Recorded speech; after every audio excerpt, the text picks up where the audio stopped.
Today's episode is sponsored by Spartan Chemical Company. Family owned and operated since 1956, Spartan Chemical is a leading manufacturer of superior and cost-effective specialty chemical products sold through select, trusted distributors. Spartan Chemical makes clean simple. For more information, please visit spartanchemical.com.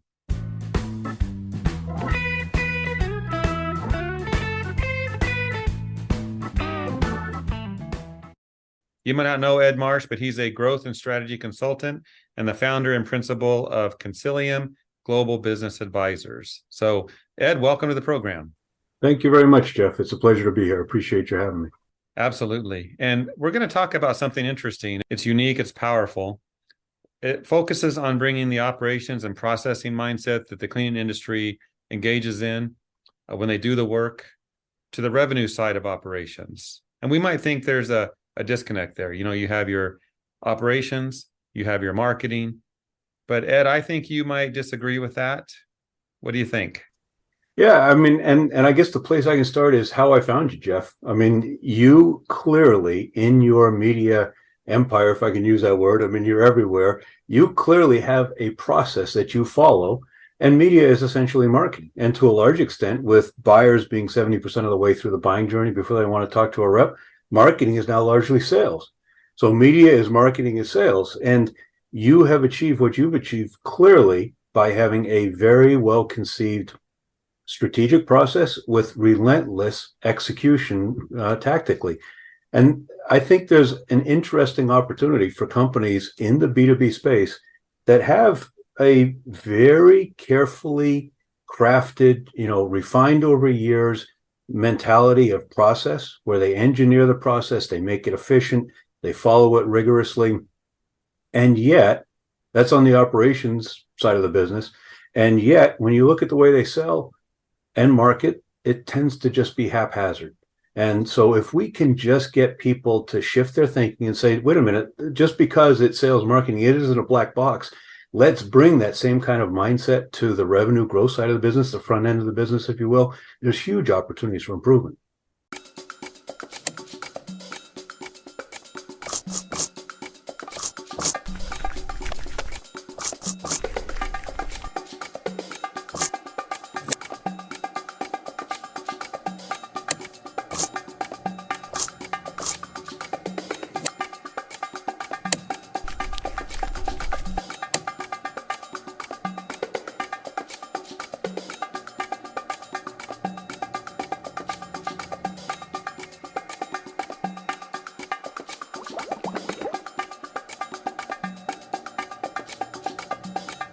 Okay, you made it sound easy. That easy.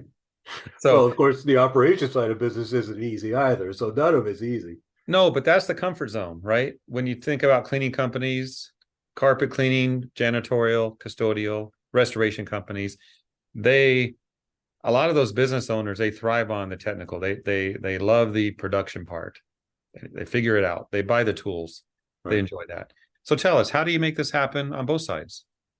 So it's a process, obviously, and it's not right for every company. I mean, there are some, just like every company, I guess, I don't know your business that well, but not every company is going to go in and do a fire restoration.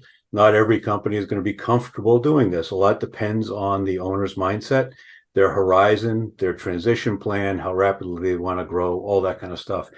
But the good news is that you can think of it like a maturity model where you don't have to go from 0 to 60 or from not doing it to excellent all in one step across the entire process. You can prioritize, you can identify those places where maybe it's making sure that you've got the right sales team that actually can sell.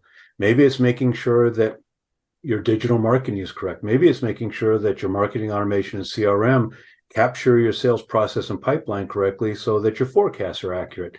There's a lot of different pieces to it. You don't have to parachute in and try to fix everything at once. The important thing in my experience is to understand how the system works and then to make informed decisions based on resource availability and priority where you want to start to work on things with the idea that gradually over time you improve everything together.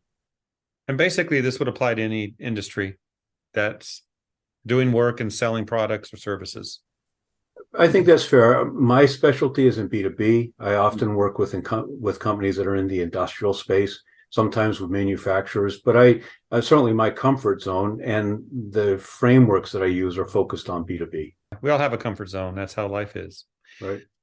I guess one more question before we wrap this up is, how do you measure all this? I know metrics is part of this. Can you talk about that as well? Yeah, that's a great question, Jeff, because as you know, who was a GE that used to say, Jack Welch, I guess, if you can't measure it, you can't manage it. And you see that in, just think about the operational checklist that crews use probably every night when they go into a place. They want to make sure they're checking every box and don't skip steps.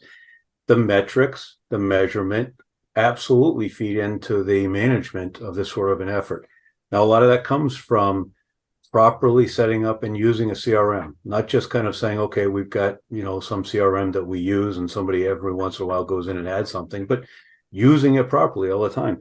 It means marketing automation that captures all the data on your digital marketing, on your content, on your online presence, that feeds information, intent data, if you will, to the sales force to make them more effective. Now, all of those, there's wonderful technology and automation that's available to us. It can feel daunting. There's often some cost associated with it. But if you set it up right, it's easy to create dashboards that will just be in your inbox every morning or weekly or monthly that will give you the tools in order. It's got the measurement. Now you can manage from that. All right. Well, it sounds interesting. Those watching this may reach out to you with more questions. But that's great to hear a way to make business more effective and maybe more fun too. I think it is more fun. If your forecast is accurate, and you're not dreading the end of the month and end of the quarter, it definitely you still have personnel hassles and clients can drive you crazy, but it's more fun if you know what's happening in terms of new business.